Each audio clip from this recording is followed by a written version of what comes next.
This is Nan McKay, and I would like to introduce you today to two people, Brenda Wensil and Kathryn Heath.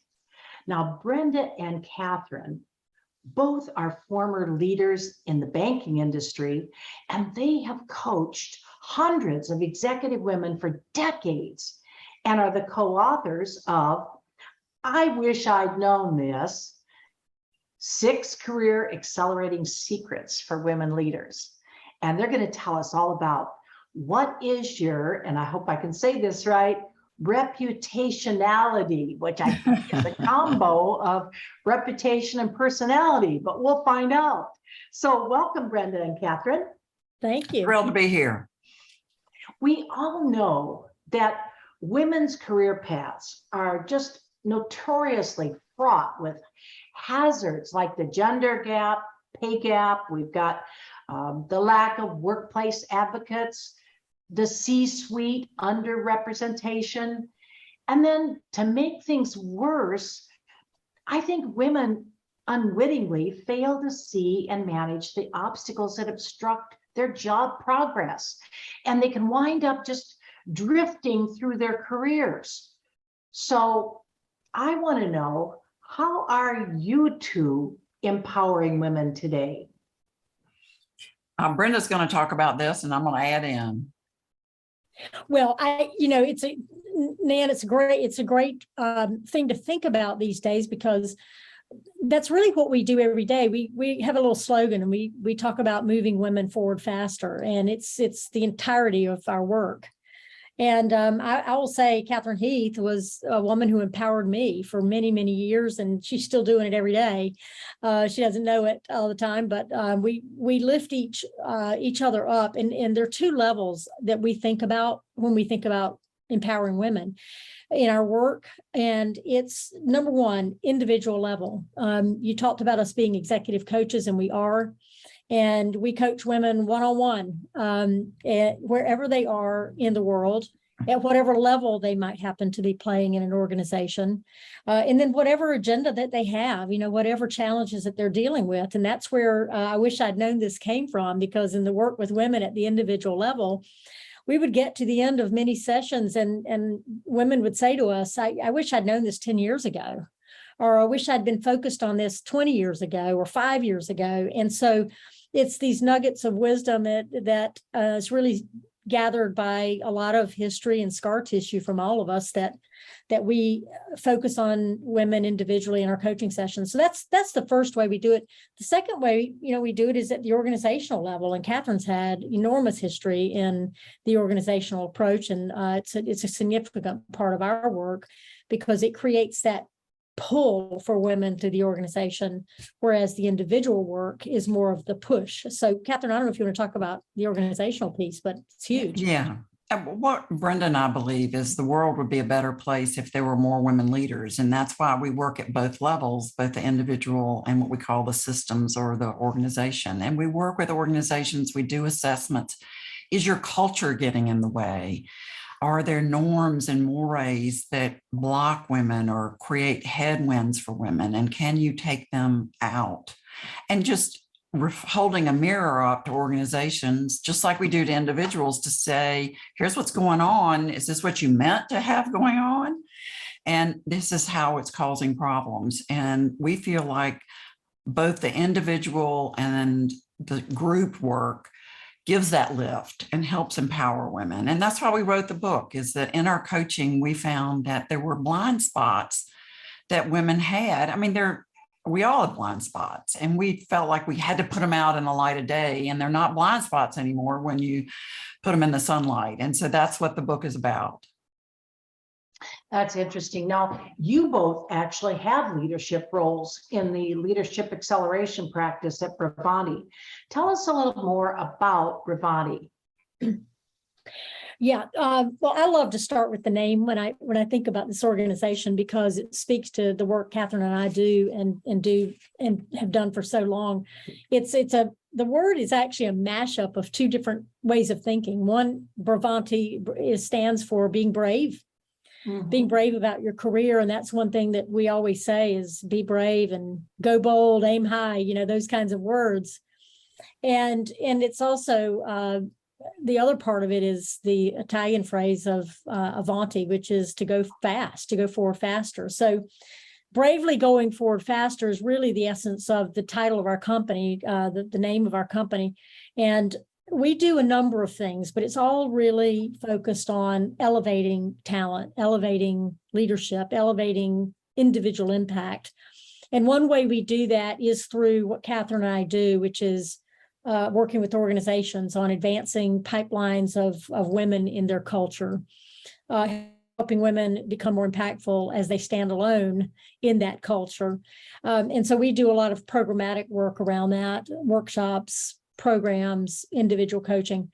We also have a global dedicated group of executive coaches who operate within organizations we work with around the world. And the unique thing about us is that our coaches are not only fabulous, experienced, certified coaches, but they've also served time in leadership roles and had time in the seat, we call it. You know, they've been part of leadership. They understand the dynamics of what that means, the headwinds that we face, and they're excellent facilitators. So Bravanti is fairly unique in that sense that we have such a broad, scalable group of executives who once were executives, but now executive coaches. And then a third angle that we do, and it speaks to this ever changing invention and reinvention of ourselves. We have an area that focuses on career transitions. So you may be coming out of one organization and trying to figure out what's next for you. We have many retirees coming out of organizations trying to figure out their next act. You know, what do they want to do? And so we have a whole group focused on how to tell that story, how to get your thinking together, how to upfit your bio and your resume and your social media. So that's really what we do. It's all about focused on the individual talent in organizations or a standalone and help move them forward faster. We believe, I mean, Bravanti does, that leadership is a skill, and the book is about coaching. It's almost a coaching session. And there are questions in there, Nan, that help people reflect, just like we would at Bravanti if we were coaching somebody. There's coaching tips. Yeah. There's doing leadership development for years. Leaders have always said to me, tell me the mistakes. And so we put mistakes in the book, you know, like warning, you know, there's a blind curve here. Be careful. There are things here's some stories about things that didn't work. And that's Bravanti tries to have that same coaching and skill development that we have in the book. Yep. Well, I'm definitely going to buy your book, and I would encourage everybody to do it, because whether you're early in your career, hey, you need to know where you're going, or you're in the middle and you're trying to move up, or you're toward the end and you're kind of wondering what's the next step. It just covers the whole waterfront, it sounds like. It does. It does. It definitely does. And these were things that we just saw over and over again. And we wanted to write about them and help. We feel like women spend so much time helping their companies. They sometimes don't spend time on themselves in their own career. And you are a business. And what we talk about is be the CEO of your career. And just like a CEO, have a vision and strategies and people that are supporting of you. We write about having a posse with you. So the book has things that we feel like we know that helps women in their trajectory in their career and helps them be successful, which is what we want. Well, that word that you guys coined, I guess, right? Reputationality. We did, and it came from working with women. I'll share with you what that is and how it sort of came together. Another mashup word that seems to resonate with women.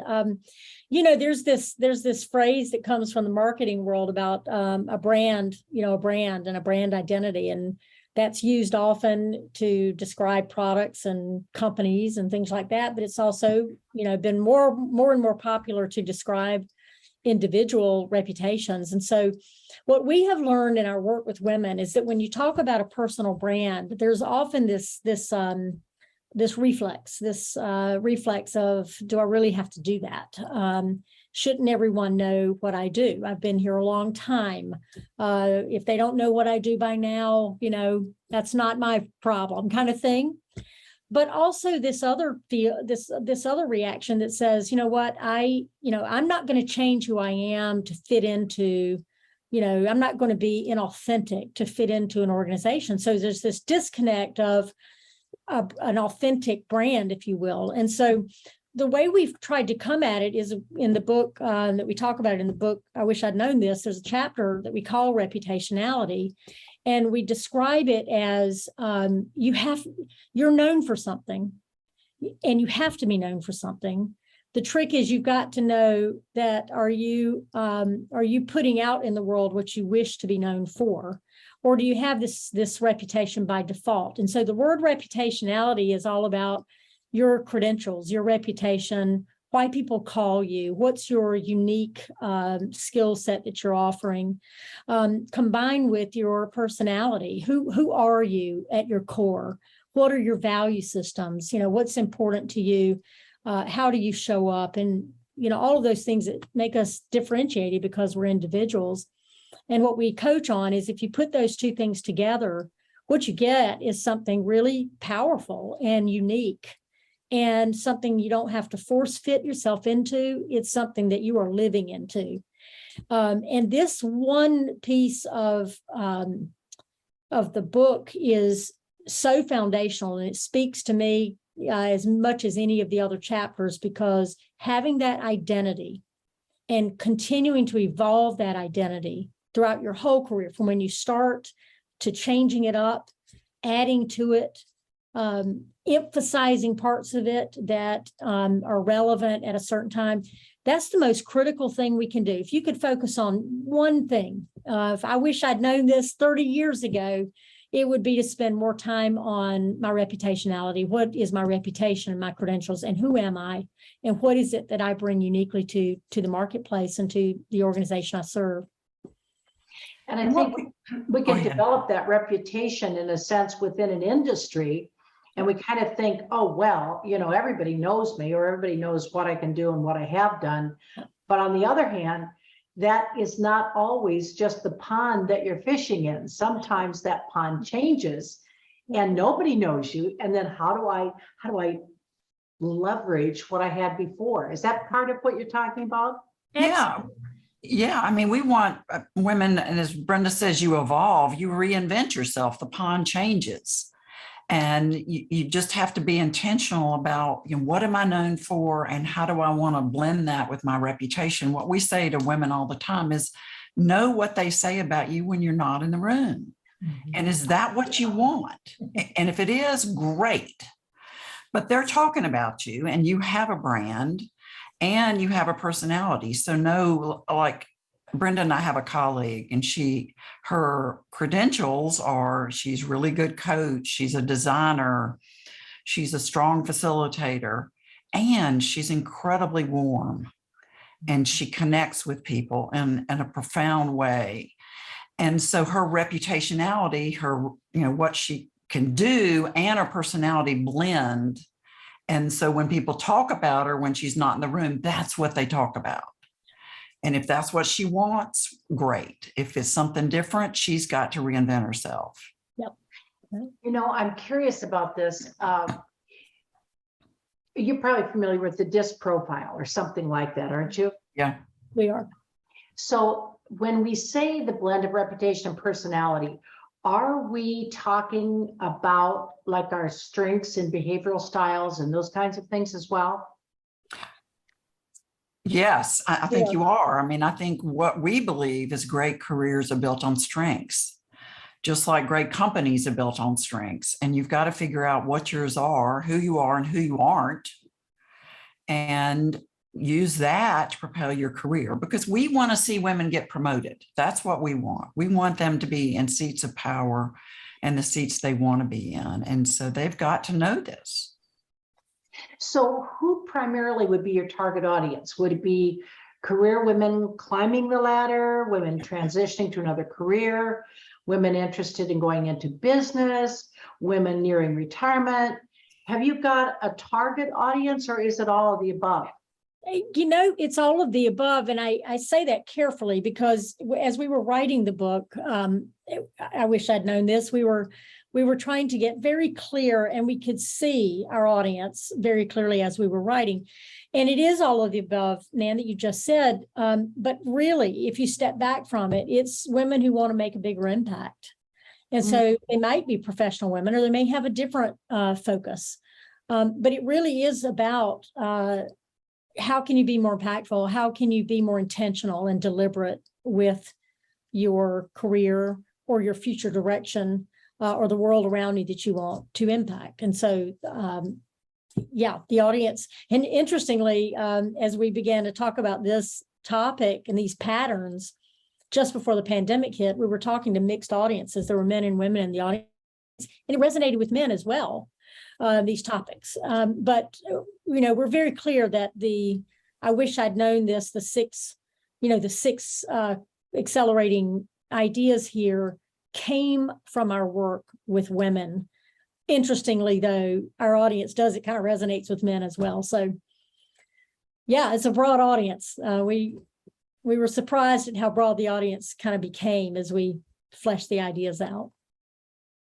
Well, Kathryn, I'm thinking of how did the two of you meet? Kathryn, you were a founding partner of Flynn Health Leadership, or Flynn Heath, yeah. Leadership, which was acquired by Bravanti. So did the two of you meet when you joined Bravanti, or was it prior to that? No, I've known Brenda Wensil. We were in banking together and did mergers together, and I came to admire her. And then I started Flynn Heath Leadership. I had gotten promoted at the bank, but my former job had been head of leadership development, which was a cool job.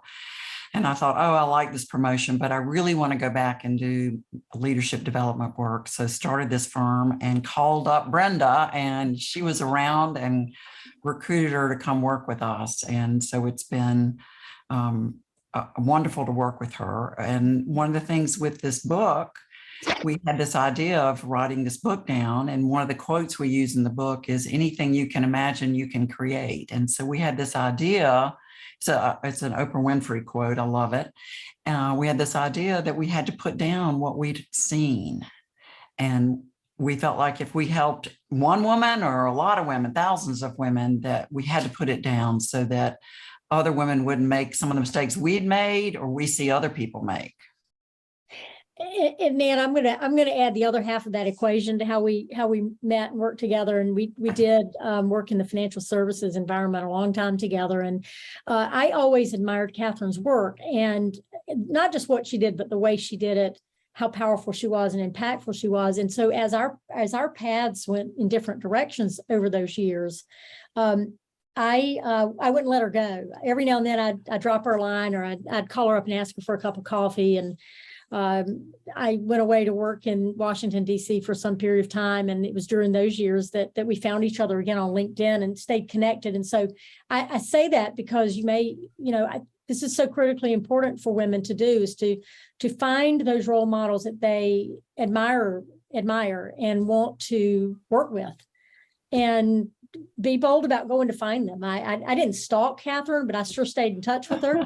And I'm glad I did, because it made all the difference for me in evolving myself in the last decade or more. And so that's so important. It's to find people that you admire and want to work with and want to learn from. And if you can surround yourself with more of those people than not, it's a win. Yeah, Brenda tells the truth. And why I did keep up with her too is, and there's a whole chapter in the book about, you need a posse. A blind spot is that women think sometimes they can do a career by themselves. I tried to do that, and it doesn't work. You've really got to have a group of people around you that know your career goals, that know what you want to do, that you keep up with. I coach women all the time. Oh, I wish I could call that person, but I'm embarrassed to call them because I haven't reached out to them in 3 years. So you've got to do what Brenda's talking about, and she was so smart to do, which is keep up with people and get that posse with you, because you can have this bold vision of what you want to do, but you got to have a group of people to go with you. True. And let me ask another question. If you feel that you haven't done that, like you said, some of the people haven't, and think back for 3 years,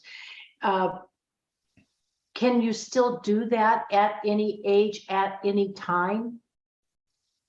Absolutely. establish those relationships? Absolutely. You just have to start. I just had a conversation with a woman I was coaching last week. I had the same thing Kathryn just described, this fear of not wanting to reach out because it had been so long. You have to find your own style and way to do it. Pick the phone up, send an email, whatever it is, to say, it's been a long time. I want to change that. I want to reconnect, and just put yourself out there and do it, and just start the work, create a stronger muscle for it. Kathryn, I don't know if you. No, I agree. I mean, you again, the metaphor we use a lot is be the CEO of a career, and any good CEO is out figuring out what's going on in the market, what's happening, and you cannot do that alone. You've got to do what Brenda's talking about, and either call them or email and talk to people, find out what's going on in the world and what the trends are and where there are opportunities and what do they tell them your career goals, and get them to help you. And you don't have to be an extrovert to do this. We coach a lot of women leaders or women in general who are introverted, and this is hard for them. They dread it more than the average, extrovert might, but there are ways to do it. And we always say, find your way of doing it. It doesn't have to be 100 people you connect with. It could be 3 or 4 or 5. And it's about the quality and meaningfulness of those relationships. So it's all about the posse. What we hear from women on this one around, I wish I'd known this, is I wish I'd known sooner that I didn't have to go it alone, that I didn't have to do it all myself, that there were creative ways to leverage advisors and boards of directors and friends and family and people who could advocate for me. And it's all about being deliberate and on purpose. And this chapter covers a lot of mistakes we make and a lot of the perils of what will happen if we don't do this, and also some step-by-steps of how can you do it, whether you're inclined to do it naturally or not. It's a skill. You can build it. Well, Brenda, you mentioned Washington, and you established the first ever customer-focused strategy for the federal government as Chief Customer Experience Officer, I think was the name of it. That's right. At Department of Education's Office of Federal Student Aid. How do you think that impacted their results? What would you say happened as a result of that? Wow. It was the early days of what Chief Customer Experience roles were to become. And I remember the early days of that. And then what later became spreading that knowledge and spreading that kind of role throughout other organizations. And I think the federal government now has, almost every federal agency has a function that is focused on the citizenry, in the organization and how it's customer focused. The work is long. It doesn't happen quick. Nan, I went there to spend a year to try to make organizational change, and I stayed 6 or 7. And the work goes on. I still have colleagues there who are still engaged in this work. And it is all about, from those early days, how do you establish a very clear outcome for how this needs to look? How do you coalesce data, feedback, input from the marketplace to understand where to focus, to understand what the marketplace needs and wants?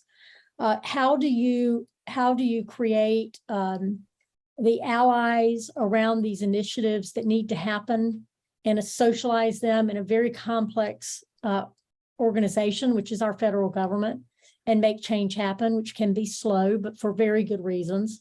And so I think that those were the impacts, that the organization is still in place, and it is now making ever changing progress with not just the student lending dilemma we have in this country, but also the application of digital work, which is what the marketplace is going, is where we are. This is how you have to communicate with the marketplace and universities and colleges. So that work goes on, but it was all about that kind of focus on outcomes, creating allyship, creating systemic structures to make change possible. And all of that, oddly enough, Nan, is so much about what we talk about in this book. It's just at the organizational level. I wish I'd known this covers things like, the reputationality that we talked about. We talk in this about setting a direction, a strategic direction, which is exactly what I had to do in that role with a lot of help. Creating a scaffolding of support. None of the work could have been done without internal allies, support, a very deliberate mapping of how do you seek support and build support to get change done. So, and feedback, knowing where you are. This is a huge part of the book, and it's one of the big blind spots is how do we have a GPS for our systems? If we're on a journey and we don't know where we are, it's just going to be more painful and take us longer to get where we need to go. So there's so many parallels with that wonderful experience in Washington, and the work that goes on there now that's still working, that parallels with what we do as women in moving our own individual careers along. It's such a nice parallel, but it's wonderful to see our government still customer focused. All organizations are focused on that, but it was wonderful and lonely to be a pioneer in that space during those years. Let's focus in on the women who are at the end of that career path that they have been on for a long time on that journey. And let's go to the next level, and that is retirement. I think there's a little bit of a crisis of identity sometimes because we've been identified back here with the role that we were in, the managerial role, the career role, the ego in a sense, the problem solving, the need, the feeling of being needed. And when we go transition into our retirement / refirement, whatever you want to call it, the next level, what do you find are some of the challenges, and how are you addressing those challenges? And could we take the information in the book and apply it? So it's kind of that whole big question.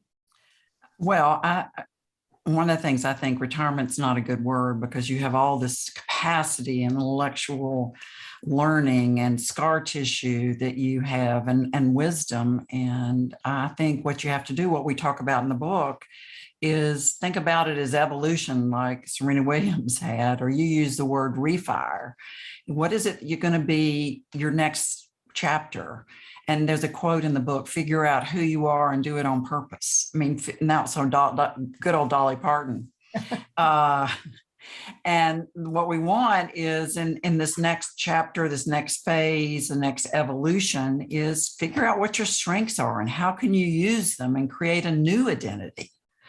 It might not be the old one, but you have this incredible capacity that can be used and a potential that can be used in different ways. And what are those ways? And it might not be a full-time job. It might be something else. But I do think it's a mistake to say retirement because it sounds like, you put out to pasture like a horse. Right. And you're done. And I don't think that's the case. I think most people want to have some sort of next chapter. Well, and I think of how we have evolved over time, back when I grew up in the 50s and 60s, and the place of women in the career end of it, was so limited versus what it is today. And even though it isn't where it needs to be, we have made tremendous strides in a lot of areas.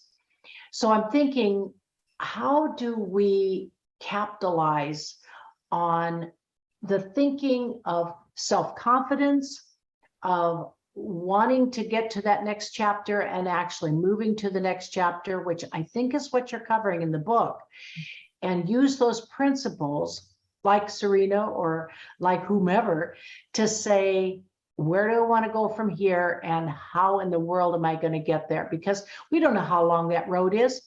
That there's no way for us to tell ahead, but we know we're not happy with where we are necessarily if we're stagnant.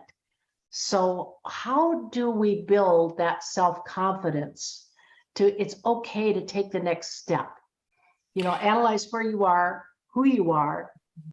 What else can you give us with that? Let me answer this, and I know Brenda will add here. I mean, one of the exercises we have in the book is We really, I said this earlier, a great career is built on strengths. And there's an exercise. Send an email to 10 people and say, what do you see me being good at? Don't ask them what your weaknesses are. Just what are you good at? And then read that and figure it out. That will give you your reputationality. That will give you your brand. It gives you feedback. Because what we know about identity, the word you use, Nan, is it's two parts. It's what you tell yourself and it's what other people tell you. That's your self-concept, teacher in Psych 101. And so what you got to do is you're telling yourself some things and then get other people to tell you and create a new identity. See yourself differently. Absolutely. The whole book really kind of gets at some of this. You could use it for this, the chapter on reputationality. The wonderful thing about reinvention is that it's creative, and you can. My view on where we head in these ultimate new realms of stages of life, call it retirement or whatever else you want to call it. It's a new opportunity to use your energy doing something different. And one of the things we talk about in here around branding is, as Kathryn said, is you get a chance to regroup around what do you value now? What is it that's important to me now? Because at different stages of life or different stages of opportunity, jobs, whatever it is that we're in, those values can shift, and the things that are important can shift. And what you want to do is craft and create something impactful and energizing for yourself around where you are now and where you want to go with that and what's important to you now. And so part of building the reputationality is taking a look at your accomplishments. Kathryn said, great idea, send a note out to people, and ask them, what they think of your strengths and all of that. Well, spend some time yourself, on what are the great accomplishments? What are the things that I am most proud of that I've done and why? And does that give you clues as to what you might want to do next, or what you never had time to do that you want to do looking forward? We know that highly impactful people spend time doing this. We know that they are constantly thinking back in order to think forward about what's the outcome they're trying to create. And so, to your point about reinventing yourself, my guess is most of us will be able to look back at accomplishments and find at least one good juicy nugget of when we've had to reinvent. And it's not scary because we've done it before. We've had to do it before, whether it's, you have children now, or you're caring for aging parents now, or you're doing something different. We've all had to evolve and change and put forward one skill set more so than another in our lifetimes. And so I think that's the exciting thing about looking forward is, wow, what's next? What can I build on that I've been doing that I want to do more of next? I'm curious about the fact that two of you wrote this book. So I'm thinking, you must have used a process. Did one write a draft? Did you divide up the chapters? How'd you do that? We did divide up the chapters. And the good news is that Brenda was a journalism major, so she can really write. I have ideas, and I can write, but not like Brenda. So we would then change and then edit, and that and allow creativity. We did an outline of the book, just like in 5th grade when you do an outline of a book report you're going to do. So we had an outline, and then we just took off. And the book is packed full of stories. It is people we've coached, and we don't use their names, but we tell stories about the women and what they learned, and when they say, I wish I'd known this, and what they learned in that lesson. And that's what the book is about. And that made it easy because we had so many stories. We figured out between us, we've coached 800 executive women and women in the mid part of their career and the beginning of their career. And that's a lot. I'm a researcher. So I believe in research. And these 6 themes are overwhelmingly come up over and over again. The interesting thing about these 6 patterns, Nan, is that they can be dangerous if we're not, they can stall us out. We can get stuck. And sometimes we don't even know we're stuck for these reasons. And that's why the coaching helps illuminate that. But the other thing is that if we look at these 6 patterns and we decide that we're going to do something about them on purpose, we say, my intention is I'm going to be purposeful and deliberate about how I approach this thing, setting a strategy, having a GPS system and knowing how to cultivate feedback, creating a reputationality that's strong and so forth, creating my scaffolding of support. If we decide on purpose to go into these strategies and leverage a lot of these coaching tips and questions that we ask each other, wow, how much power there is in that when we do it on purpose and not necessarily in a reactive mode. So it can get us unstuck, but it can be incredible lift if we just decide to proactively go about working these themes. Well, it's been so interesting talking with you. Let's kind of boil it down to, can each of you share with us what you feel your most important lesson or lessons have been? I think the lesson that I want to put out there is take the time. What Brenda and I said is not everybody can afford coaching. So take the time, buy the book. I wish I'd known this, get a piece of paper or talk into your phone and reflect just like you would in coaching. In coaching, we ask hard questions and we're quiet while people think about them, and make them reflect and think through things, because we're so action oriented and we want to do. We have so much to get done in one day. And so an important lesson to me is give yourself some gift of time, almost like a spa day, but it's okay to be about you and be a little self-absorbed here and really work on your career. Where do I want to go? Who can I get to go with me? How do I get feedback so I know I stay on track? How do I practice and prepare so that I come off as powerful and as strong as I want to be? So give yourself that gift. I think this book will help get that lift in the career that we see is so important.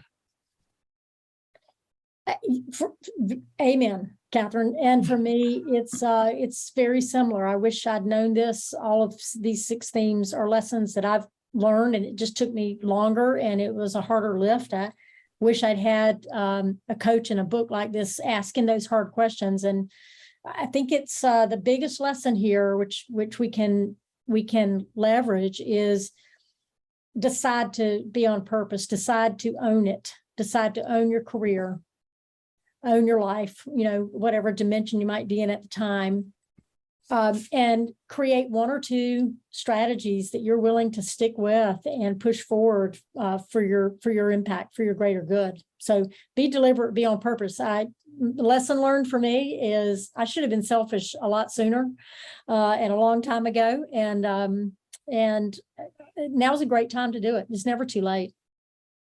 Well, we will put your book cover right on our website, right on your page. So all they'll have to do is click on it. I assume it's on Amazon, right? It is. Yeah.